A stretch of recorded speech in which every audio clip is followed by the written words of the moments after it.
रहे थे हरियाणा में प्रेम तो वैसे भी ब्याह के बाद ही होता है जी। भाई ब्याह से पहले प्यार कर ले तो हम तो पेड़ पे ही लटके मिलते हैं।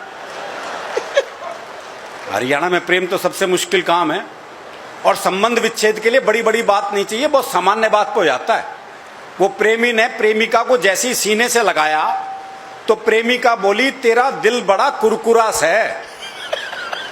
अरे बोले दिल कुरकुरा कौन आता है ना, बीड़ी का बंडल तोड़ दिया।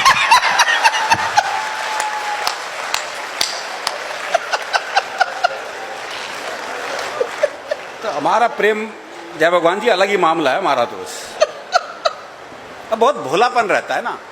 वो प्रेमी कह रहा था प्रेमिका से, अगर तू मेरी नहीं हुई ना तो तुझे किसी की नहीं होने दूं। बोला अच्छा तेरी हो जाऊंगी तो सबकी होने देगा।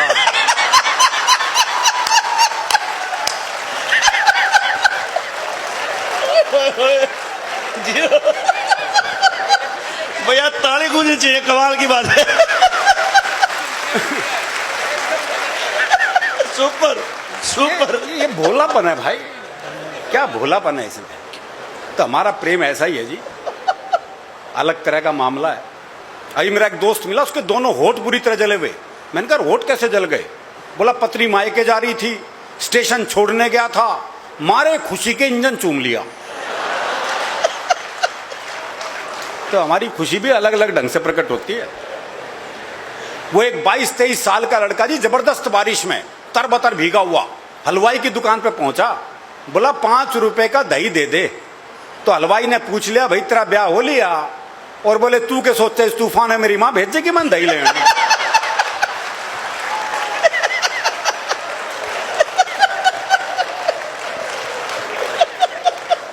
तो छिकारा साहब ये दही तो लानी पड़े जी, दही लाए बगैर तो गुजारा नहीं। तो हमारा प्रेम ऐसा ही है जी, बहुत अलग तरह का मामला है। हम तो यमदूत से मजाक कर ले, एक यमदूत पहुंच गया हरियाणा के छोरे के पास। बोले मैं तेरी जान लेने आया हूं। अरे बोले ले जा पड़ोस में रहे। बहुत अच्छे।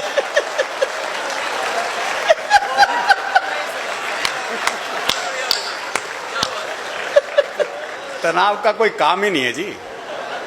तो हम तो थोड़ी देर हंसेंगे, फिर पंवार जी को हमें सुनना है।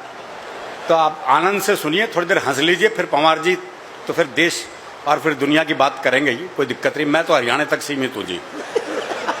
हाँ इतना ही बहुत, और क्या पड़ा, मौज लो बस। क्योंकि हरियाणा का मामला तो वैसे भी हास्य रस में ही रहता है जी। हमारे यहाँ हर संबंध हास्य रस में है, बाप बेटे तक के संबंधों में हास्य रस है। वो एक बेटा रात को 9 से 12 पिक्चर देखने जा रहा था, तो बाप ने कहा अगर जागता हुआ हूं तो दरवाजा खोल दूंगा, लेकिन अगर सोते को जगा दिया तो फिर नहीं खोल लूंगा। अब वो रात को 1 बजे लड़का वापिस आया, तो बोले कैसे पता लगा बापू सोवे है जाग गए है? तो अगले ने चौकीदार की आवाज बनाई। चौकीदार की बनाई, मोदी जी की नहीं।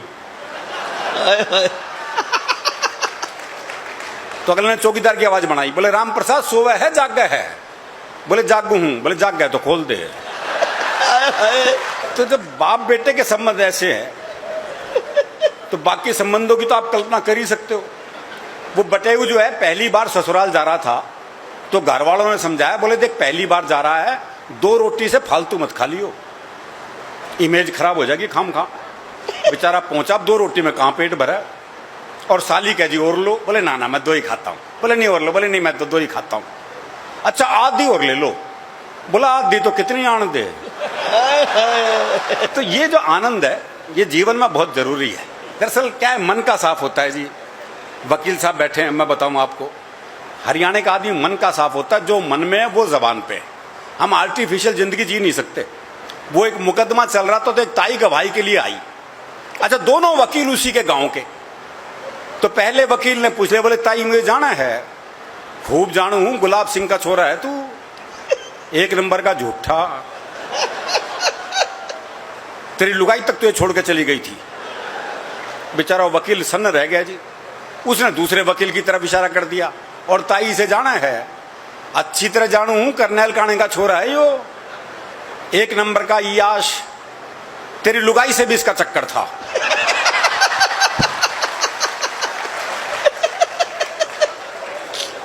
वक्त साहब, जज साहब ने कोर्ट स्थगित की, अपने चैम्बर में गए, दोनों वकील बुलाए, बोले खबरदार ताई से मेरे बारे में कुछ पूछ लिया तो। हाय, हाय।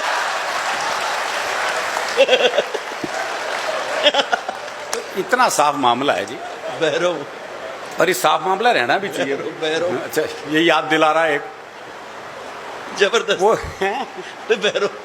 वो एक दामाद पूछा ससुराल पत्नी के ने तो सास का जी नहीं करता भेजने का, तो उसने हमने बाकी बच्चों से कहा बोले अपने जीजा को समझाओ, और अगर नहीं माने ना तो यूं कह देना हमारी माता जी की देवी आ जाती है, और जब देवी आ जाती है अपनी बात मनवा के छोड़ती है। बालक पहुंच गए, बोले जी आज अभी नहीं भेजेंगे, बोले नहीं लेके जाऊंगा। बोला ऐसा हमारी माता जी की देवी आ जाती है, और जब देवी आ जाती है अपनी बात मनवा के छोड़ती है। बोला देवी आ जाए देवा आ जाओ, मैं तो लेके जाऊंगा। थोड़ी देर बाद सास जो है वो बाल बाल बिखेर के आ गई, बोले देवी आ गई ना भेजूं, देवी आ गई ना भेजूं, देवी आ गई ना भेजूं। दामाद थोड़ी देर ड्रामा देखता रहा, फिर बोला भैरव आ गया लेके जागा।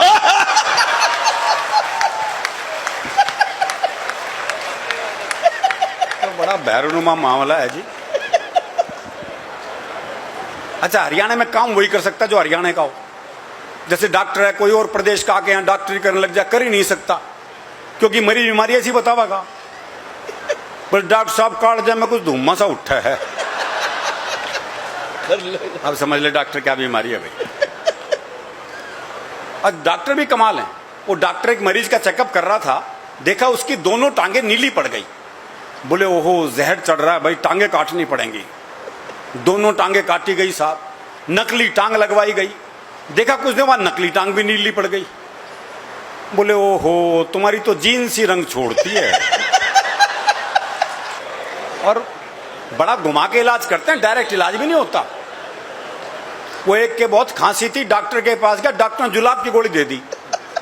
बाद में कंपाउंडर ने कहा बोले ये क्या जी, उसके तो खांसी थी, आपने जुलाब की गोली दे दी। बोले कुछ नहीं साला, खांसने से पहले 100 बार सोचेगा।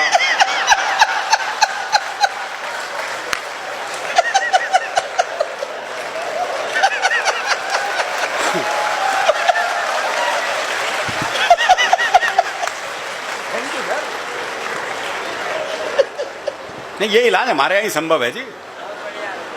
तो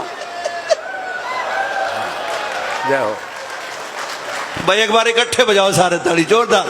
क्या बात है, वाह वाह वाह। वो एक मुकदमा चल रहा था, तो भाई ने अपना वकील नहीं किया, बोले अपनी वकालत खुद ही करूंगा।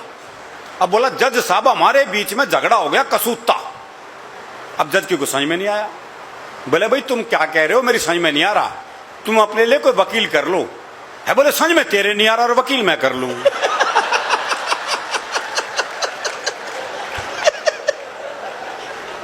वो एक जज का ट्रांसफर हो गया जी हरियाणा में, तो उसी दिन प्रॉपर्टी का मुकदमा चल रहा था। तो वकील बोला जी इसे प्रॉपर्टी मिल ही नहीं सकती, ये तो गैलड़ है। अब जज की कुछ समझ में नहीं आया। बोले भाई गैलड़ क्या होता है। वकील बोला भाई समझा तो दूं अगर बुरा नहीं मानना तो। बोले भाई समझाना तो पड़ेगा, मैं केस आगे कैसे सुनूंगा। तो वकील बोला देख तेरा बाप मर जा। ये वकील जज से बात कर रहा है, देख तेरा बाप मर जा। जज बोला अच्छा, अब तेरी मां मेरे बाप के साथ आ जा।